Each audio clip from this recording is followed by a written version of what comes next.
Welcome back to the Middle of Culture. I'm one of your hosts, Eden. And I'm your other host, Peter. Hey, Peter, how you doing?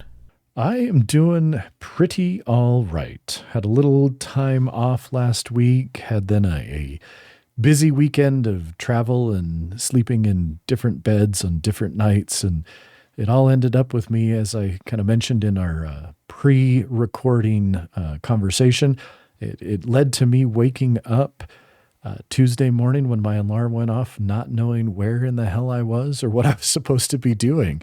So it took about 30 seconds of me listening to my alarm before I realized, okay, wait a second. You're at home, it's Tuesday, and you do have to go to work. So, but getting back into the groove of it and doing all right. How about yourself? Doing similarly, been tired, with the change in the seasons. I feel like it gets dark so early that I'm like, oh man, it's so late. And then I look at the clock and it's 6:30 and I'm like, wait, I was ready for bed, but it's only 6:30. Never mind. So that's been weird. It always gets me when the weather changes. Oh yeah. It's definitely, and it's been interesting. It was like early last week, it was rainy and in the 50s, and then it got up to almost the 80s. And then today it was rainy in the 50s. And then it's going to get back up to almost the 80s, so can't quite decide what it wants to do, but it definitely throws me off a little bit. That is wild. All right. Before we get started talking about what we're doing, I have to do some Foley work here. I have a beer I need to open because it's related to one of the things we'll be talking about today. I wanted to open it so I could drink while we were chatting. I'm drinking a pumpkin ale. Everyone, it's pumpkin spice in your beer. It's very good. Anyway, Peter, what you been up to? I finally finished the Chronicles of Prydain, and having reread all 5 of those books and to completion, as I said the last time we talked about it, they are delightful. They withstand the test of time. They are emotionally engaging. The characters are interesting. And considering how small the books are, the main characters who matter are fleshed out to the point that they feel like real characters. They're just really well written books. And I encourage anyone listening who has not read them to go and pick them up and read them. And I love it.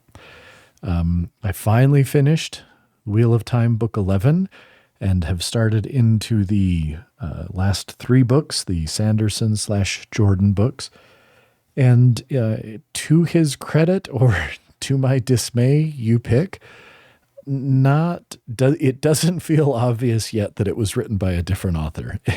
Sanderson's thus far in book 12 has done a pretty good job of aping Jordan's style to the point that it doesn't feel that different, and that makes me a little sad. I was kind of hoping it would feel a little different than Robert Jordan. But hey, I'm in the home stretch. Well, I guess the question is, if this is, the first parts of book 12, is this essentially stuff Jordan already finished, and so Sanderson is just fixing up the first few hundred pages before he takes it over? I don't know. I guess you'll have to see if there's a noticeable tonal shift by the end of the book, then you'll know. And if not, then you could just be like, Brando Sando, I guess you're good at aping Robert Jordan's very dry style. Yeah. So I don't know. We'll get on that. And then I do want to say that I finally had enough time last week to get into Starfield enough that I think it officially now has its hooks in me. So, wait, how are you finding it? I am quite liking it. No, enough that, I get home from work and it's probably a good thing. My wife is home this week for her fall break. And so I have fought the desire to just go up and sequester myself at my office and play Starfield for 2 to 3 hours every night. But no, I am enjoying it. And I don't know if it's the game. I don't know if it's me. I don't know what. I am finding the quests and again, the side quests in particular, they're still a little blah in kind of that Bethesda way. But at the same time, they're engaging me a significant amount more than they ever did in Skyrim. That's and fair. So I'm enjoying it, and I'm looking forward to continuing to play it. I'm still only about 18, 19 hours, probably about 20 hours or so in now. Have done a little bit of the side quests. I think I have unlocked, 3 powers in temples so far. Okay. Nice. And I'm enjoying it. I have come around on it. At first, I was not very interested, not very impressed. But at this point, I think it's still, there's plenty of moments of good old-fashioned Bethesda jank. Gareth and I were joking around that. I came out of the office the other night and I just was laughing, and I was like, I landed and walked into Aquila City, and there's just this dude in his underpants walking the street with a double-barrel shotgun, and I get close enough and it's like Aquila City security, and I'm like, okay, game just forgot to spawn his clothes. Yeah, someone forgot to put their clothes on when they left the office that morning. And I was telling Gareth about that, and he was telling me about one room he walked into where all of the furniture in the room just forgot to spawn in, but everything that was on top of the furniture had. So there was just floating computers and cups and file folders and stuff in the room. And so, but it has definitely engaged me more than it was when we last talked a few weeks ago. And I think more so than Skyrim. I remember when I finally decided to sit down and play Skyrim, my goal was to find the mods that would let me blast through it as fast as possible, because I just kind of wanted to finish it so that I could officially be like, yay, I finished Skyrim. And I'm not feeling that with Starfield. I'm enjoying the ride more. So yeah, it's It's got a lot going for it. I think it's a really fun game. Yeah. It's not like stellar combat, but it's the best combat Bethesda's ever had by a country mile. Yeah. Yeah. Even if I do occasionally miss, especially Fallout 3 era VATs, where I could click my bumper and then time just stopped. And I could be like, okay, I gotta go to the bathroom. It's fine. Yeah, that's true. That's true. But what have you been up to? Yeah, I have been, in terms of playing games, Assassin's Creed Mirage came out, but I didn't want to spend money because I've spent enough money on other things this month. I bought a new pair of glasses that should be here any minute. Ooh, I bought a ton of comics this month because I got peer pressured into it by my partner. So there's this series that I've wanted to pick up and read for a really long time. It's called A Distant Soil. It is solely done by Colleen Doran, who is, a longtime comics writer and artist. And this is like her magnum opus that she plotted out for the first time when she was like 13 or something, and has been chipping away at this ever since she was in high school. She had like her first stories of it published when she was like 16 or 17. And then she did 9 issues with a certain company, and then that company tried to rip her off. So she took back the rights and then restarted it. And it is planned to be 1,000-page, 50-issue epic. And 42 issues so far have been published. The last issue that came out was 2009 or 2010. So she's not been putting it out for a while. I hope she finishes it before she dies. But I've wanted to read it for years, and I had looked it up on eBay because that's, sometimes you do that when you're bored at work, and you're like, oh, I wonder if you can find this. And I found a lot that was issues 1 through 28 with almost all of them signed. And I was like, it's $60, which is not actually a bad deal. $2 a comic is a pretty good deal. But I don't know. And then I was talking with Cassie about it because I got I have the eBay app on my phone. So it popped up and was like, hey, this ends in 10 minutes if you want to bid on it. So I told Cassie about it and she was like, are you fucking kidding me? What are we doing here? Why have you not bid on this already? And I was like, oh, well, okay. I guess carte blanche. I guess I can just get this. So I was able to get it. And then also ordered the rest of the other issues in like little chunks from like 4 other sellers, which they ended up then being far more. But still, when it's all said and done, I'm getting all 42 issues for a little less than $4 a pop. That's not bad, seeing as how fresh comics are $4 or $5 a pop. Sure. But really excited about that. So in an episode or 2, I should hopefully be able to tell you all about the saga of A Distant Soil, because I'll have had it and we'll be able to read it. So I didn't want to spend money on Assassin's Creed Mirage, but I was like, I could maybe go for some Assassin's Creed. So I booted up Valhalla again, which I have not played since it came out. I bought that like on release because I had really liked Origins and I really liked Odyssey. So I bought Valhalla on release. Remembered liking it the least of those 3, but still thinking it was really good, if just way too big and way too long. Yeah. But that means I haven't played it in like 4 years or whatever. Whereas I have already gone back since I'd played them to Origins and Odyssey and didn't finish them, but like spent, 20, 30 hours running around in them again and being like, hey, Bayek's pretty cool. And hey, I don't know how you could ever play this game as Alexios, because Cassandra is so much better than Alexios. It's not. Oh, I can't. Yeah. No, it's not even a contest. It's not even a contest.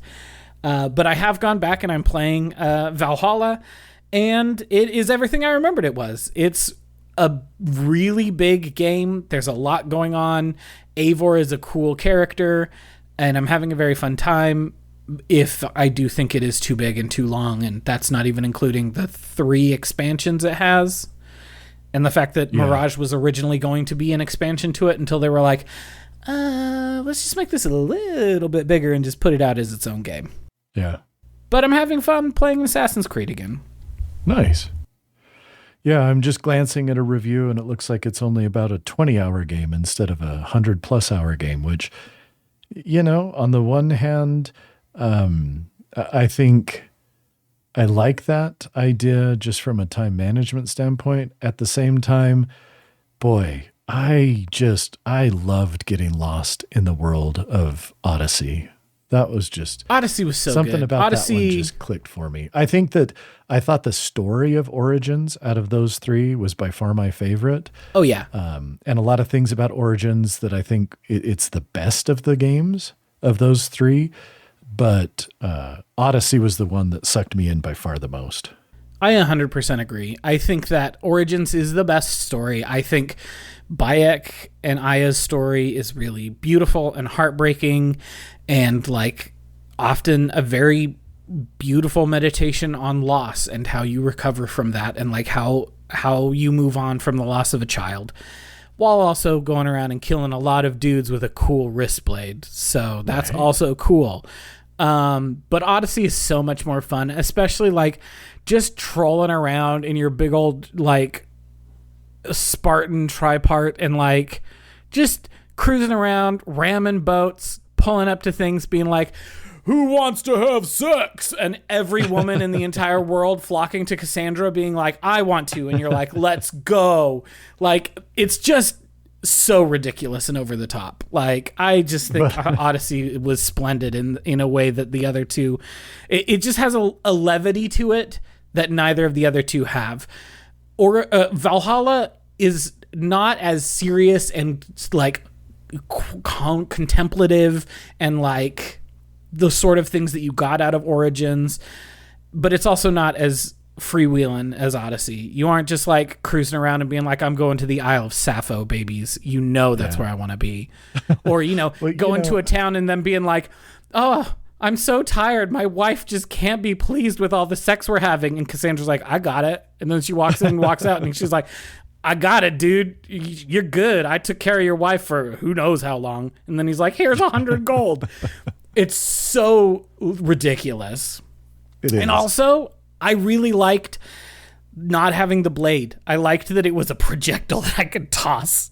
So the thing with Odyssey that was both my favorite and the most ridiculous was the combination of powers where as long as you're in stealth, you could tell, basically you threw the spear, one shot killed people, and then teleported to their body to pull the spear out. and then the body would de-res. So you didn't even have to worry about finding it or about people finding it. It would just like go away.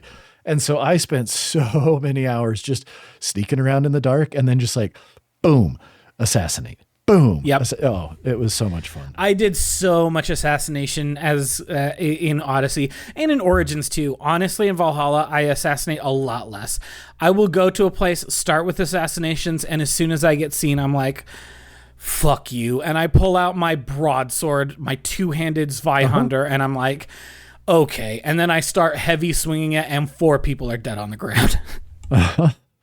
You know, my thing because Eivor might not be able to teleport, but she is by far the strongest of these 3 characters by a country mile. Oh, yeah.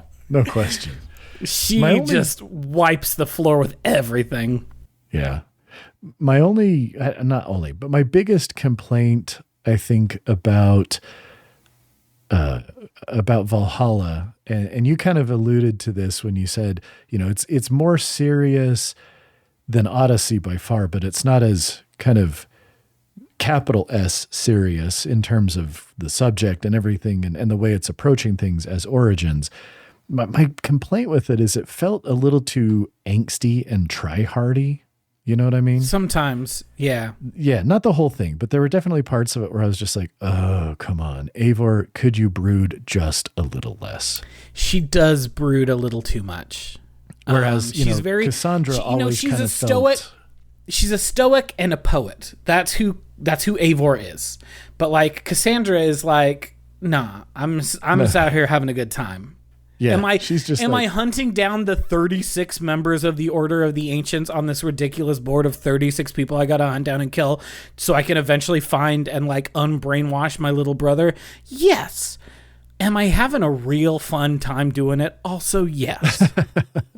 Yeah.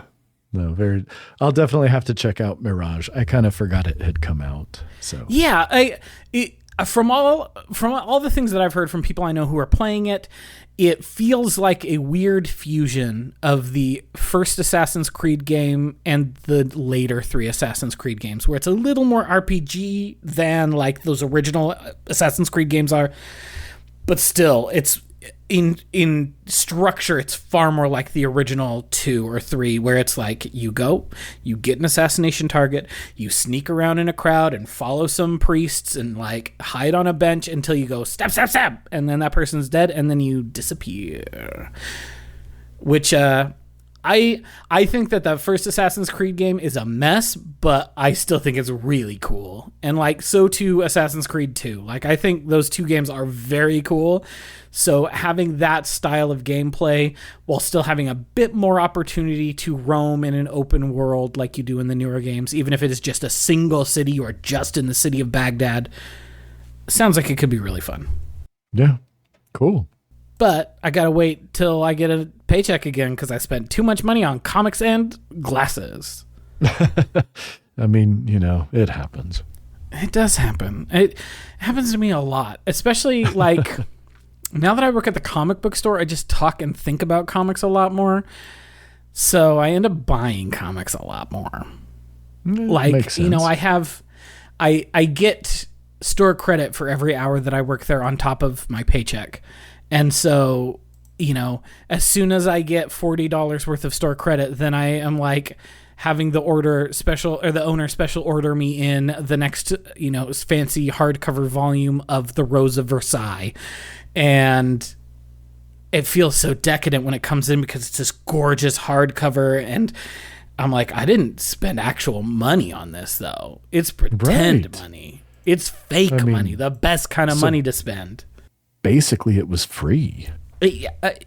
Basically, it's not because it was my labor, but it was over and above the money that I made for that labor. So it's great. There you go. Speaking of comics, though. Comics. We should move to our topic for the day. I love it. Let's do it. So today, dear listeners, I wanted to do kind of an experiment with our format and the sort of things we're going to talk about today, because I was thinking, you know, this originally occurred to me, you know, a month and a half ago, and then it just got put on the back burner because we had other things we wanted to do. But I know that often Peter's very busy. Peter doesn't have as much time to sit around, especially on the clock, and just like read or do something goofy because some definitely provost not on the clock. some provost doesn't have a thing that she wants me to do because she has no idea how she wants me to do my job. So sometimes I sit around and I read while I'm on the clock. You don't have that. So I wanted to pick something that would be a little easier to parse, a little more digestible, and something that we could kind of do in chunks. And so I solicited from a group of friends, tell me a single issue of a comic book that like stands as an exemplary version of what you can do in a single issue. It stands alone while still maybe suggesting what has come before and what might come after. But it is a contained story because like in the olden days, that's what comics issues were. You would pick it up. You could pick up any issue. It would tell you basically a whole story, even if it did tie into what came before and what was coming after. But you could get a whole story's worth of stuff. Sometime in the late 90s, early 2000s, that kind of changed for single issue comics in a lot of ways. And the focus became a lot more on larger arcs, 4 to 6 issue, maybe as long as 8 issue arcs usually. Because this also coincided with the boom of publishing trade paperbacks of single issue collections. You know, it wasn't a big thing that happened in the olden days. Like, notable things would get republished. You know, Watchmen came out in single issues, and then DC has been very careful to make sure that Watchmen gets published every single year again, so they never have to give Alan Moore and Dave Gibbons their rights back. But it's like an outlier. Most of the comic books that came out in 1986 were not going to get collected editions in 1987 and come out every year after that. Sure. Because that's just not what was happening with most of comics. But with the rise of the local comic store, the direct market, and with the rise of people who wanted to go back and read some of these older stories, suddenly it became a thing that, oh, we're going to reprint a lot of these older collections of comics in paperbacks. And then why don't we start publishing the newer stuff also? And so there became a tendency to write towards the trade, to plan your thing as a 120-page story, and then obviously break it up into 6 20-page issues because that's how comics work, but not really thinking about how this should be 6 20-page things that maybe can combine to tell a story over those 120 pages total. But instead, the final goal is having a story that finishes after 6 issues rather than a discrete thing that you can enjoy by itself. Which I think is to the detriment of single-issue comics. But I don't know. What is your experience with reading comics in single issues? I know when you were kids, you had a few, but past that, I don't know. What do you think about comics as like the single issue, the magazine, the floppy? What's your kind of experience or perception of those? So I would say that my perception of those is that if it was a more common thing, that'd be cool. Because there are so many comics out there that I would like to dabble in. I'd like to check out. But there is, whether this is kind of created by me or if it's actually real, but there's this, at least a perception that I have that the cost of entry is too high, that I can't just pick up an issue of a comic and read it, those 23 pages, more or less, and at the end be satisfied. And so often I find myself shying away from doing that.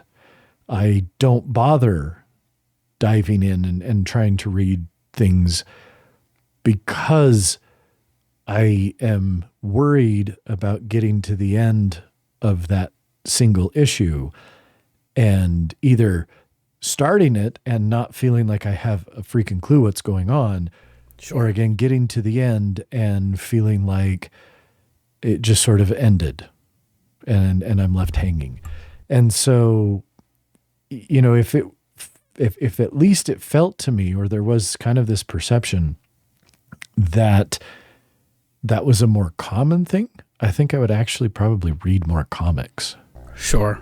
That makes a lot of sense. It's hard to get into, especially a series like the series we're going to talk about today that has had 700 issues total over the course of the run of this character. And so you're like, okay, well, where do I start? Because if I go back to 1964 and pick up Daredevil #1, guess what? It kind of fucking sucks because Stan Lee can't write a comic. So, okay, I start with #1, then what? Like, how long does it take for this to get good?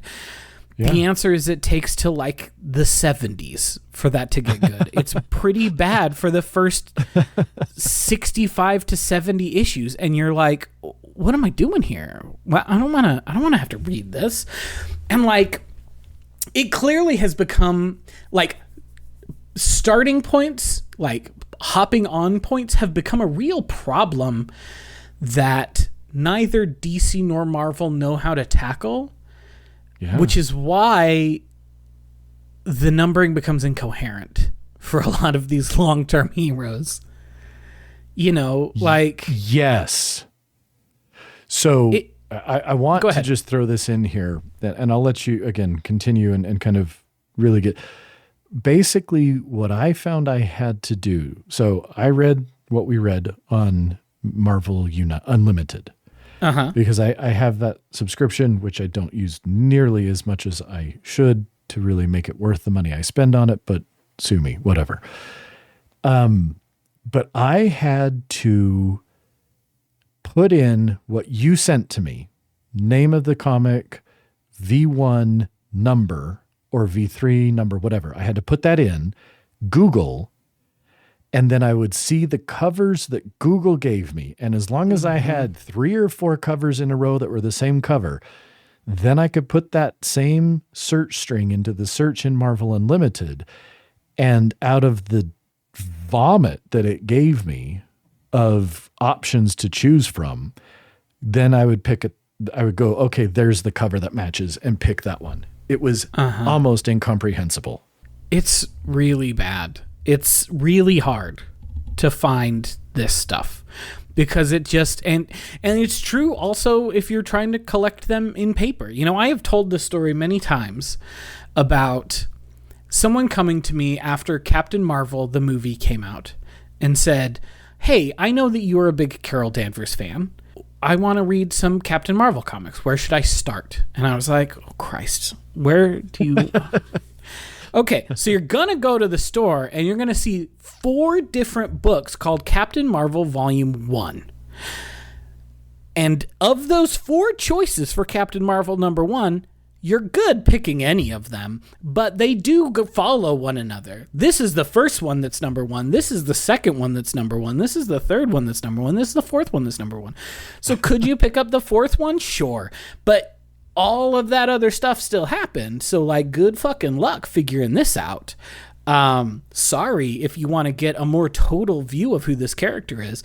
Instead, what I say is, pick this one because it's a good story and it's going to kind of start in media res, and you need to just know what you know from the movie you just watched, that Carol Danvers has superpowers because she's cool. Like, that's basically all you need to know to pick up Volume 3 of Kelly Sue DeConnick's run on Captain Marvel. And if you like that, come talk to me and I'll suggest a different one. But like, this is incomprehensible. This is inscrutable to a person who comes to a person who just walks into the comic shop, maybe doesn't want to, or walks into a Barnes and Noble, maybe doesn't want to bother someone. It's different if you go to the comic store. You're like, this person knows what they're talking about. They work in a comic store. And sometimes we do. Often we don't, but sometimes we do. No one at Barnes and Noble is going to know shit about shit when it comes to fucking DC and Marvel comics. So you go and you look at this shelf. There's 4 Captain Marvel Volumes 1, and you're like, what? And then you just like Google, or you pick one on a whim, or you just try to figure it out from there. It's not friendly to a new reader. Other series or other publishers don't have this problem. Manga doesn't have this problem. if you want to read One Piece, I say, why would you do that to yourself? And then you say, because I'm curious. And then I say, okay, well, you start with volume 1, and then you read to volume 126 or however many fucking volumes. Well, One Piece there is. But like, there's a clear place to start One Piece if you want to read One Piece. There's a clear place to start Naruto if you want to read Naruto. You start with volume 1 of Naruto. But if you want to read Daredevil, where do you start Daredevil? Especially if you talk to someone who's like, well, the first 70 issues are not very good. And then you're like, the first 70 issues are not very good? And then that person's like, well, and honestly, the Conway and Wolfman runs aren't very good either. You should probably start with Frank Miller's run, which is like 160 or so. And they're like, 160 is when this comic book gets good? And you're like, yeah. And to be fair, if you're not on Marvel Unlimited, you aren't even going to be able to find those older things because they're not in print. Nobody cares about Jerry Conway's run on Daredevil. That's not in print right now. It's only like major series, like the major storylines and the newer stuff that you can find in print. But then, like you said, it gets complicated when you're on Marvel Unlimited, which does have everything from 8 months ago and past, basically. Everything. Yeah, to both its benefit and detriment. To its benefit that you could start with the very first one if you wanted to suffer, but to its detriment that when I say, hey, I want to read issue 12 of Daredevil, and you're like, dog, there are 7 issue 12s of Daredevil. Dog, what do you want me to read here? Like, I will say there's only one issue 266 of Daredevil, which is one of the ones we read today, because that's high enough numbers. No comic series from Marvel or DC gets that many comics at this point until they start just using the original numbering, which again, this is a stupid thing Marvel does. Marvel will, so stupid. They will, put out a series and they're like, oh, this is great. We're going to have 18 issues of volume 4 of Daredevil. And then we're going to turn it over to someone else. And after here we go. I'm going to read from the Wikipedia page, just so that everyone's clear. Following the release of issue 28, much like the other Marvel series as part of the Marvel Legacy event, the Daredevil series renumbered as if it had never been relaunched with number 595, which was released November 8th, 2017.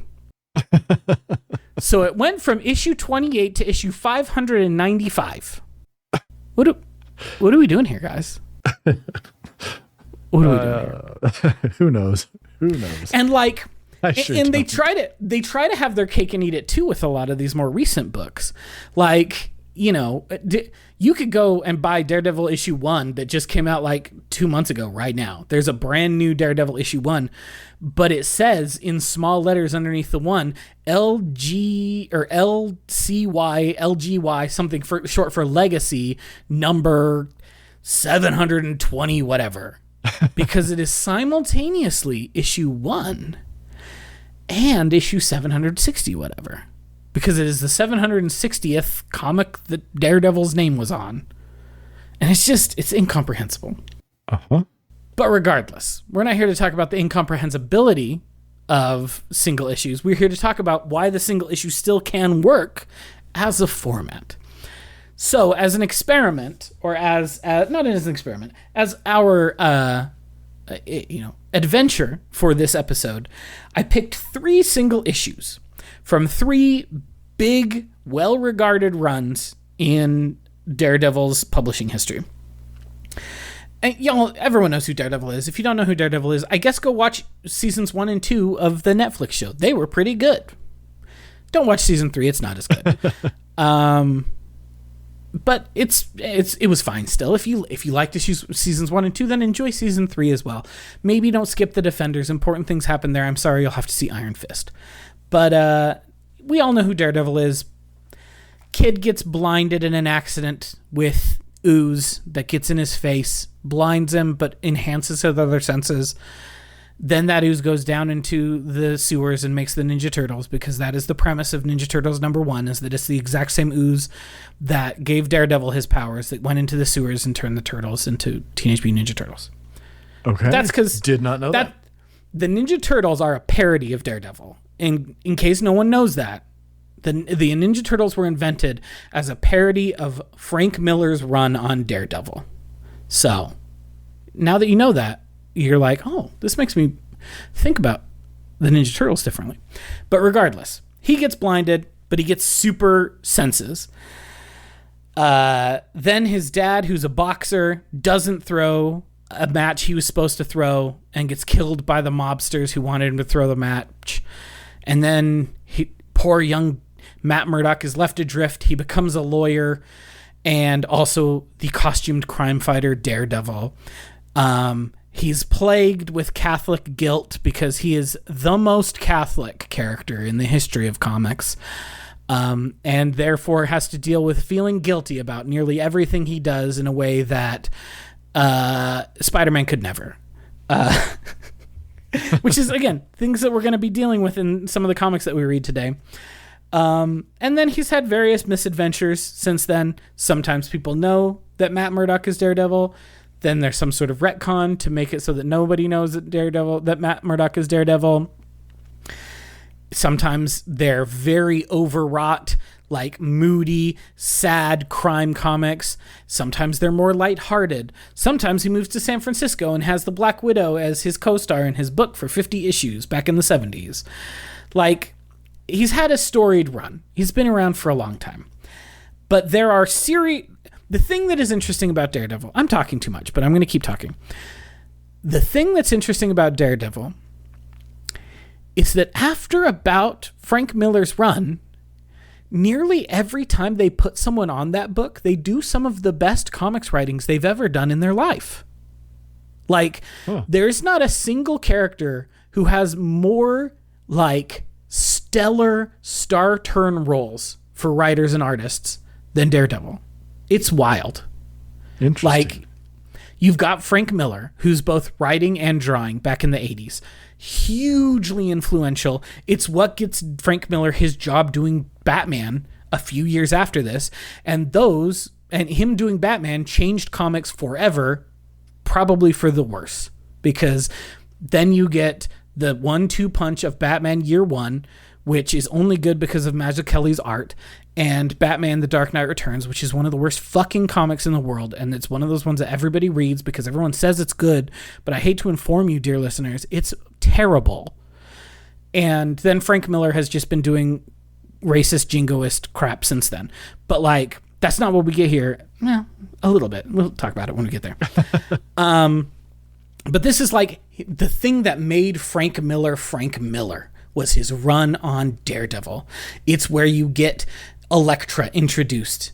It's where so many of the concepts that are essential to Daredevil are introduced. He comes back for a short run later called Born Again. Guess what the Disney Plus version of Daredevil is called? Daredevil Born Again. So, like, the long shadow is cast by Frank Miller's run.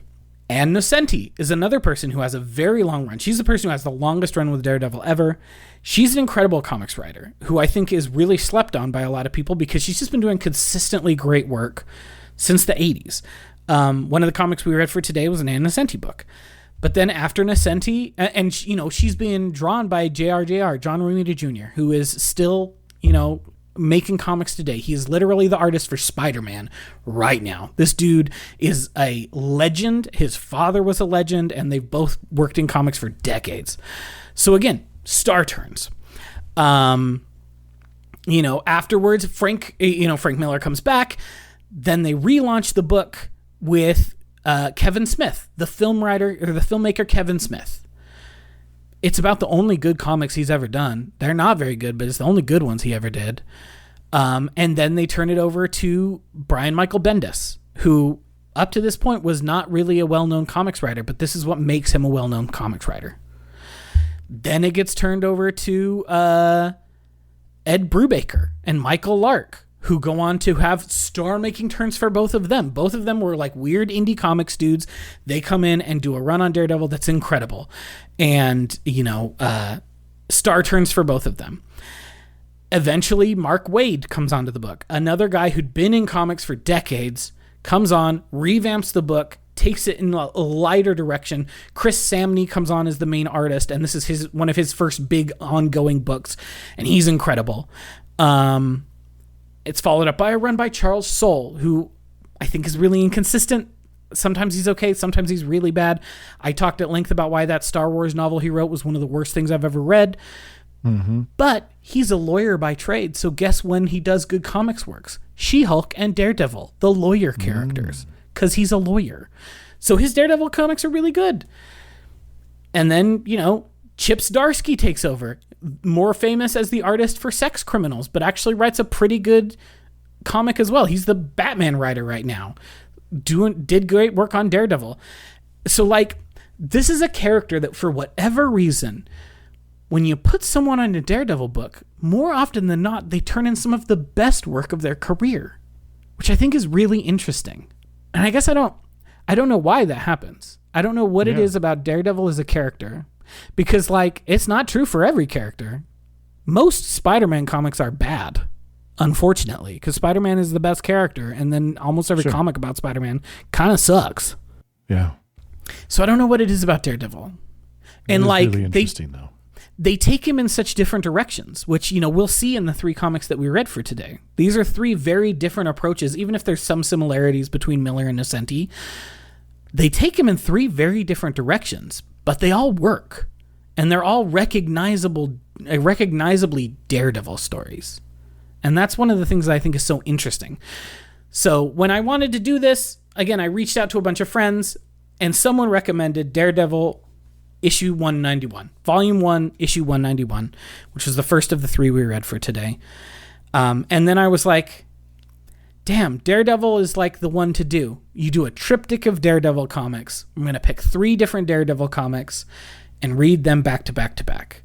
So our selection for tonight, as I mentioned, written and drawn by Frank Miller, volume 1, issue 191, which is actually the last issue that Miller wrote before he left the comic and moved to DC for a while. Then we have volume 1, issue 266, which is by Ann Nocenti and John Romita Jr. And then we have volume 3, issue 12, which is by Mark Waid and Chris Samney. Before we talk about the individual issues, we got 1983, 1989, and then 2011, 2012 here. How did you find the experience of reading these? A, have you ever read Daredevil comics before, Peter? And B, how did you find these? A, no, I have not. Okay. B, I enjoyed them. Again, kind of getting back to what I said earlier, I liked the more self-contained nature. I thought they were interesting to varying degrees. And I enjoyed reading them. How did you find that they worked as single stories? Did you feel like you got a whole story's worth from each of these issues? The first and the third, yes. The second, not as much. The second one was probably my least favorite of the 3. I didn't dislike it, but I was very engaged in the first. I very much enjoyed the third, and the second one was the one. It's kind of a mess. It was the one that I felt least sort of satisfied with. That's fair. I really like it for conceptually what it's doing, but I think it stands alone the worst of the 3. As I reread them this morning getting ready for this, I was like, this is a good comic, but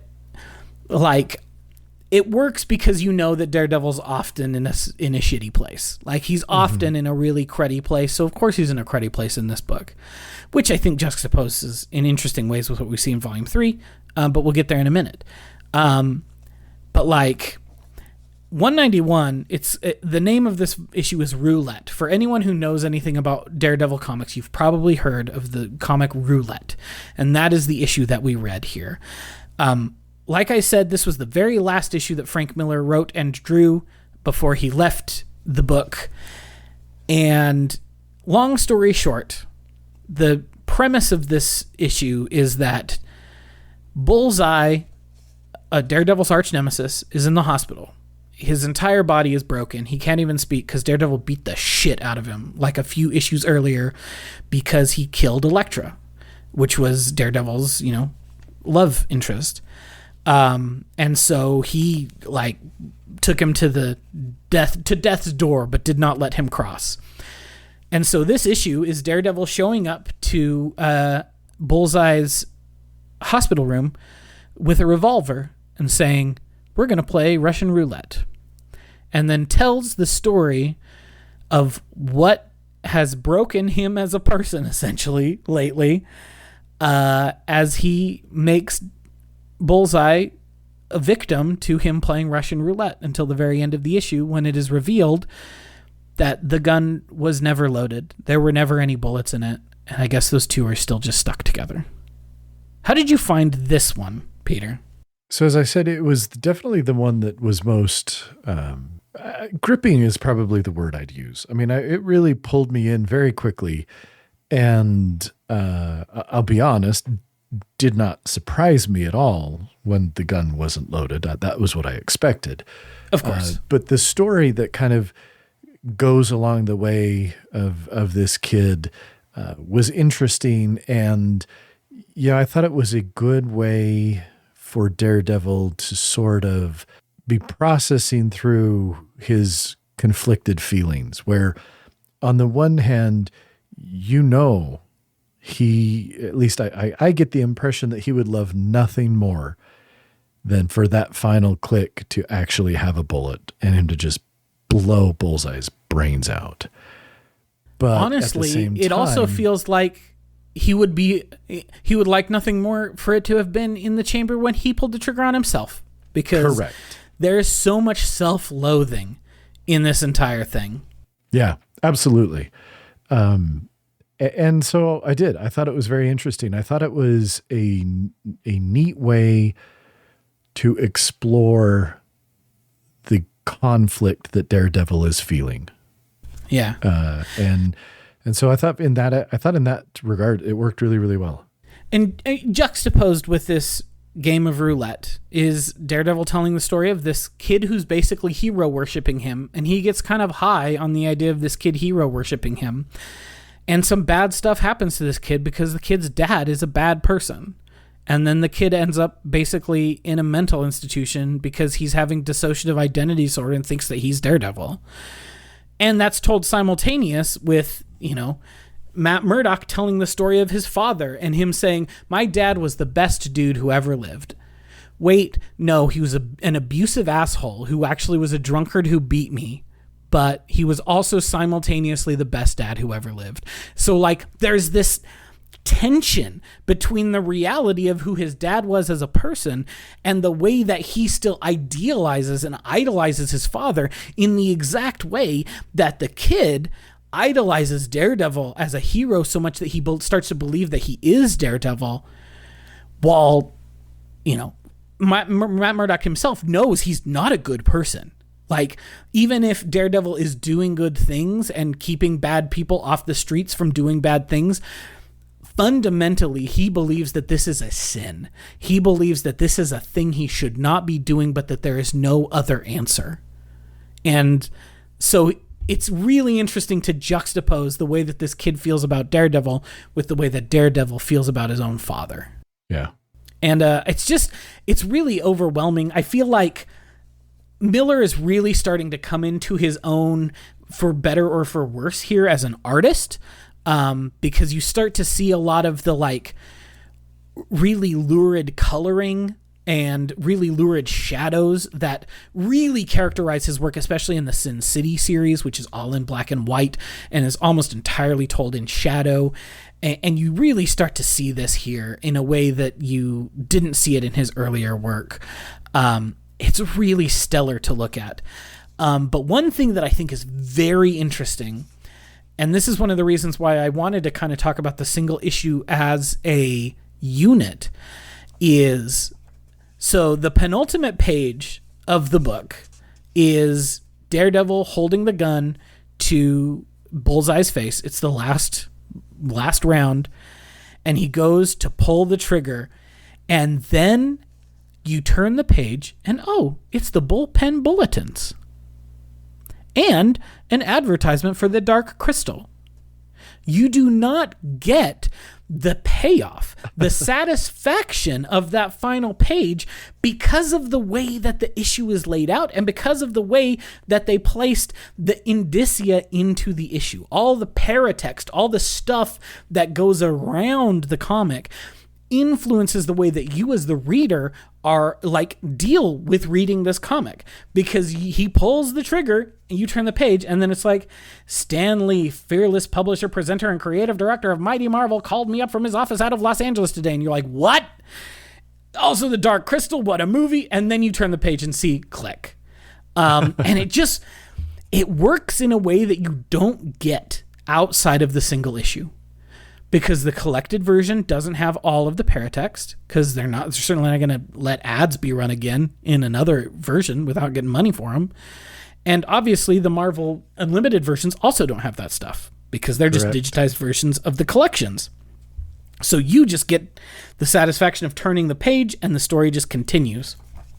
But if you're a person getting this in December of 1982 and buying it off the newsstand, and you flip that page and you're just like, ah! And even though you easily just flip to the next page, there's something there, like the action of having to turn the page twice to get the satisfaction of what's going to happen to the story, to get to that climax and that denouement, really speaks to what you can do in something like a single issue that you can't do in any other mode of reading comics without it feeling contrived. Yeah, I could see that. As you kind of alluded to, obviously, I did not have that experience because I was reading it on Marvel Unlimited. Here's a question for you. Since you were reading it digitally, what are the colors like? What is the coloring like? I haven't seen whether they've recolored it from the 4-color, bubble dot printing. What does it look like colors wise? Is it muted? Is it bright? What does it look like? In that issue, the colors were a little more, I don't know if washed out is the word I'd use, but they're not super vibrant. Like Daredevil's suit is much closer to an orange than it is a red. And, so, I mean, you don't get the idea of the layered colors being what makes it up, but it wasn't super, it didn't feel super vibrant, super bright. They were, in that issue in particular, they were, again, a little bit more on the toned down side. Yeah. Interesting.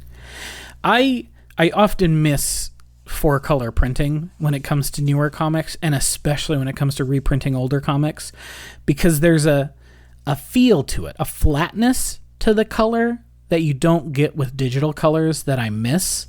And also, there are a lot of pages of this where it doesn't quite line up right. There's a lot of bleed where colors are not exactly where they're supposed to be. And I love that in a comic. I love when a comic does that. I love when a comic looks like that. And you just don't get that in newer digital versions unless the artist is specifically and explicitly trying to invoke that style. You know what I mean? Uh-huh. There's a book on the shelves right now, the newest version of Birds of Prey. Issue 2 came out last week. And Jordi Belair is the colorist. She's a really good colorist if I think she's a little safe as a colorist. She's not doing really inventive stuff until I saw her issues of Birds of Prey, which invoke and evoke the 4-color printing in the way that it kind of washes out of the line art in certain ways and the kind of more muted colors to it. And it's really stellar to look at because you're like, I know that this was produced digitally in the year of our Lord 2023, but it feels like a comic from 1987, and I love that about it. Mm-hmm. But yeah, I think I see why lots of people name Daredevil 191 as the best Daredevil comic, if not one of the best single issues ever made.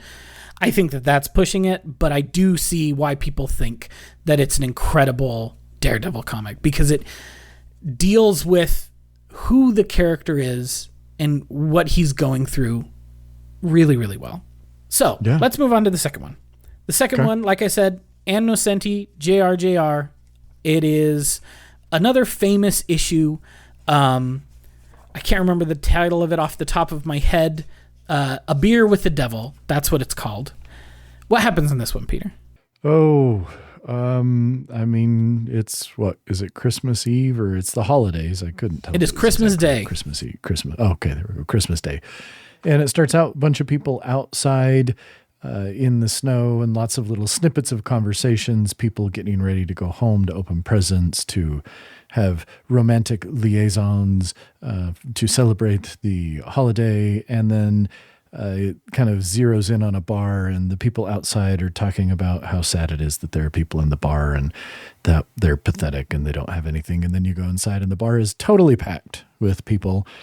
And, one of those people is Daredevil with bandages on his chin, and he's drinking a beer, and, some dude tries to talk to him, and then some lady comes up and kind of starts talking to him and sort of seducing him more almost like in an intellectual / I almost want to use the term hedonism, but not in the traditional way. The hedonism for Matt Murdock would be to just stop feeling his guilt. That's literally the most hedonistic thing that Matt Murdock could do would be to not beat the shit out of himself. And, so he's kind of getting seduced. In the meantime, there's some brothers who one ends up stabbing the other with a broken bottle. And this is all happening, and Matt Murdock's kind of sitting there. And then this woman that he's talking to sort of morphs into Mephisto. And there you go. That's kind of what it was to me, at least. Yeah. So literally the devil himself comes and seduces Matt Murdock in this issue of Daredevil. Is it the Christian devil? I don't know, because Marvel Comics does posit that Christianity exists, and that Jesus was real. This is what the Marvel universe says, but that doesn't mean that that's the only God. It's weird. Is Mephisto the Christian devil? I don't know. Is he just some other kind of devil? I don't know. But he does show up in drag, gets Matt Murdock to kiss him, and then does some real weird esoteric shit for a few pages, and then drops him into an alleyway where some homeless people say, "Do you want to come to the soup kitchen with us?" And then he says, "Sure." So this is a Daredevil who is so down on his luck and so broken. Not only does he have nowhere to go, the only place he has to go is the soup kitchen. So you said you didn't like this one as much as the other ones. I didn't. Why do you think that is? Was it the writing? Was it because it didn't feel like it's single story? No, I'm going to say something heretical here. Say it. JRR's art style has never worked for me. That's okay to say. I don't like JRJR either, even though I know he's just like a legend. His dad, JRSR,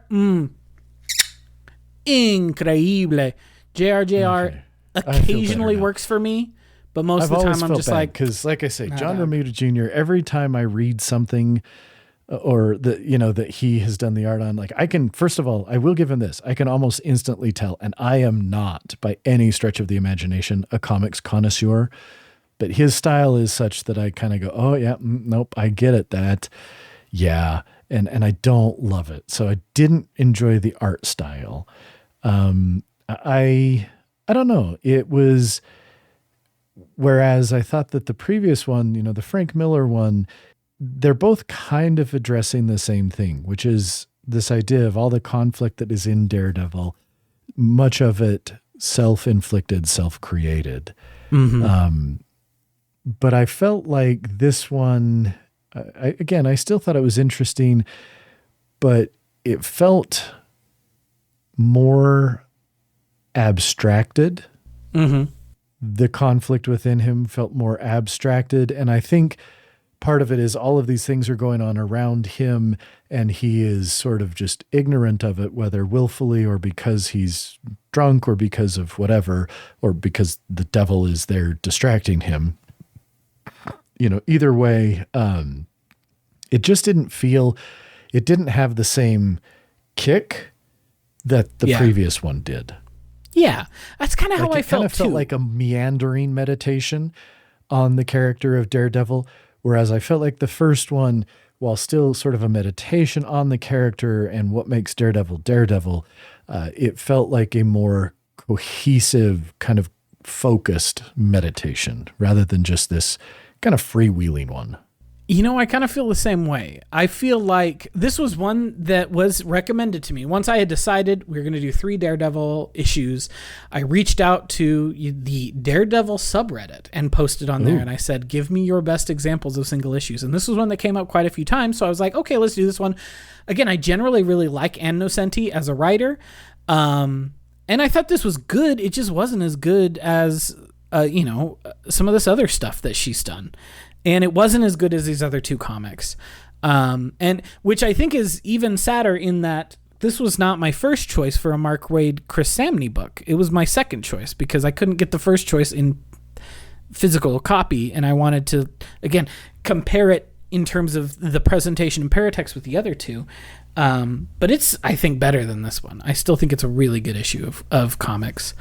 I do think that, when it gets really esoteric and the devil is having his conversation and becomes bigger and bigger and bigger, that's where the art really works for me because it is so evocative and out there that it makes the issue ultimately work for me more than it would have otherwise. But I do agree with you that it just doesn't feel like it has the spark that Miller issue did. Yeah. But I still think that it sure feels like he's even at a lower place than he was in Roulette, which is saying something. Oh, yeah, I would agree. People love to make Daredevil suffer. That is the most popular thing to do to the character, is to make him suffer. Unless, and this segues us to our last issue, you're Mark Waid. When Mark Waid came onto the book, there had been, a lot of runs I have just talked about. Almost all of them are real bummers about how terrible Daredevil's life is. And, did you watch the Netflix show? I watched the first 2 seasons. The second season is the one where, I watched the first 2 seasons. I never did get to season 3. Second season's where Elektra shows up. It's where it kind of loses the plot a little bit. Yeah. And where they adapt a lot of the stuff from these runs that, we have been talking about. A lot of what you see in that second season is a lot of the Frank Miller stuff and also the book. He did a 5-issue miniseries called Daredevil, the Man Without Fear that was drawn by JR in the early 90s. And a lot of that also showed up in the Daredevil show. But so, Daredevil is always really a bummer. And Mark Waid comes onto the book. Have you ever read Mark Waid as a comics writer before? Nope.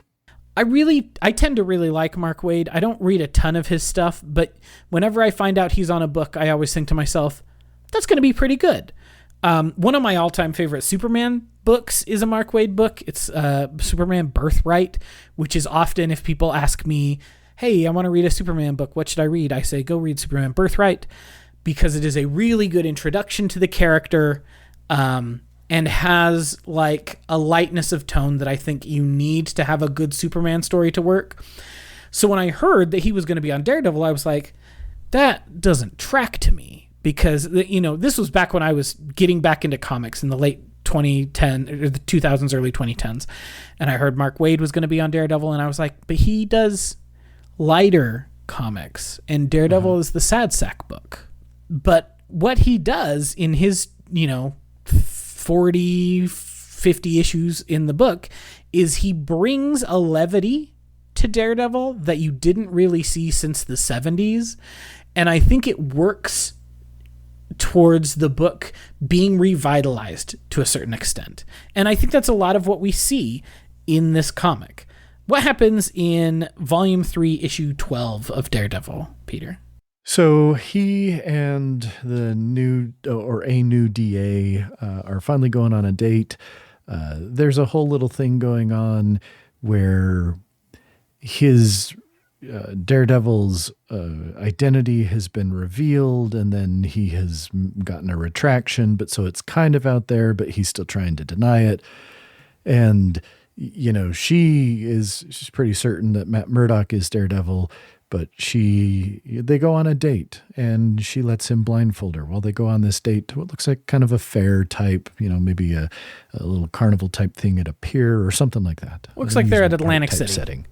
Yeah, something like that. And in the midst of this, there's a few little, kind of humorous little things about their relationship up to this point where they're kind of going back and forth as to whether he's Daredevil.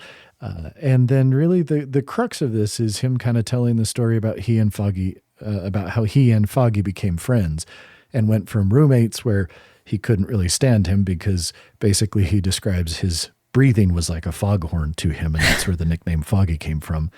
But goes into this story about, they're in law school and a particular professor who despised Foggy for various reasons.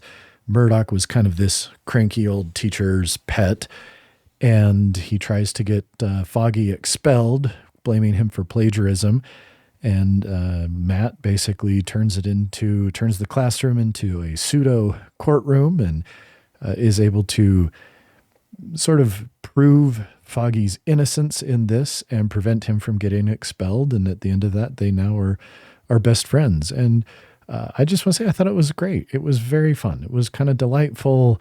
It was, again, while it didn't engage me perhaps as much as the first one, it was by far my favorite and very much more in line with personally the kind of entertainment that I seek out these days. Just, I really enjoyed it. This one was one where I was like, and I took note of the writer and thought to myself, okay, if any of the rest of his stuff is like this, I would read more by him.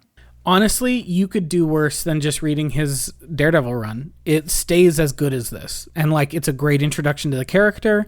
It keeps this levity to it even while things do get more serious as the book goes on. And Chris Simonet's art is just incredible. I think he's one of the greats working right now. He uses really, really thick lines and strong faces in a lot of his art that I think just works really, really well. This is a dude who was born to draw the character Thor. And does he do Daredevil good too? Yeah, but you should see Chris Samnee's Thor, man. That's what Thor should look like all the time. And so I think it's a really fun book in the way that it does tell us a full story, like we were talking about. It works as a single issue while clearly setting up some big stuff in the last 2 pages because, they go on this date. They're clearly hot for each other. They're going to kiss. Things are going well. And then some AIM agent shows up and drops some gas and then disappears. And so it leaves you with well, crap, I guess I got to go read issue 13 to figure out what happened. It's like the perfect marriage of, I got a whole story here. I enjoyed a whole story here. Yeah. But I really I'm picking up the next issue next month, Yeah. So it really rides that line really, really well. We've been going long. I think we should probably wrap up, but I really think that all 3 of these, maybe a little to a lesser extent the middle one, but I think that they show why I still think there's value in the single issue as a unit of comics consumption when the creators are working with that in mind, which is not always the case. A lot of times, as we talked about, it's just not. But when they do, when they nail it, it's just about the perfect thing because you can get in and out in 10 or 15 minutes, really enjoy yourself, and leave feeling satisfied but wanting more, which that's just about perfect. Yeah, I agree. And these are all pretty good examples of that. And Daredevil is an interesting character to look at simply because there are so many to choose from. I probably got suggested upwards of 20 different issues that people said were a great single issue Daredevil story that you could read by itself, which is pretty wild. Yeah. But, and like anyway. I say, I enjoy the idea of the single issue, and it's one of those things that if it, again, I know I think I believe I talked about this sometime past on an episode, but I have a hard time blaming the Marvel Unlimited folks, but trying to use that app to find, unless you know exactly what you're looking for, trying to find it is very difficult. And I think a lot of that is what you discussed previously, the way it is almost incomprehensible, how they're broken up into, I mean, again, you click on Daredevil and you've got, okay, well, here's Daredevil 1964 to 19 something, and here's Daredevil this to this. And then there's like Daredevil 2022 to present, Daredevil 2022 to present, Daredevil 2022 to present. And I'm like, what in the actual love of God is going on here? Yeah, it's a real mess. And so it would be one of these things where if there was I think I would read more comics if it was easier for me to just dip in and read an issue here or there and have these types of experiences. So I really appreciated having these because this is the kind of thing I enjoy. Yeah, I think the bigger series and, all that kind of stuff, that can be cool too. And I've read some of those and really enjoyed them. But just from a time standpoint, being able to dip in, enjoy something, and then bounce out, that really spoke to me. And I wish that was something that was, I'm glad that it exists. I wish it was easier to find and was a little more accessible to get into. Oh yeah. It's a mess. And again, like it's a solved mess. You could just go back and renumber them all, but that would fly in the face of, the way that archives function. Like they are set up in a way that they work as an archive if you are an archivist. But if you're just a regular Joe Schmo just trying to read it, it's not very fun and it's not very easy. No. And guess what? Most of us are not archivists. I am definitely not. But yeah, I love a single issue that's done well. It is to me the perfect like amuse-bouche of entertainment to me. I can get in 10, 15 minutes, enjoy it, and then I'm done. And then that story is done for the next month or two until the next issue comes out. And that still has at least a little bit something for me.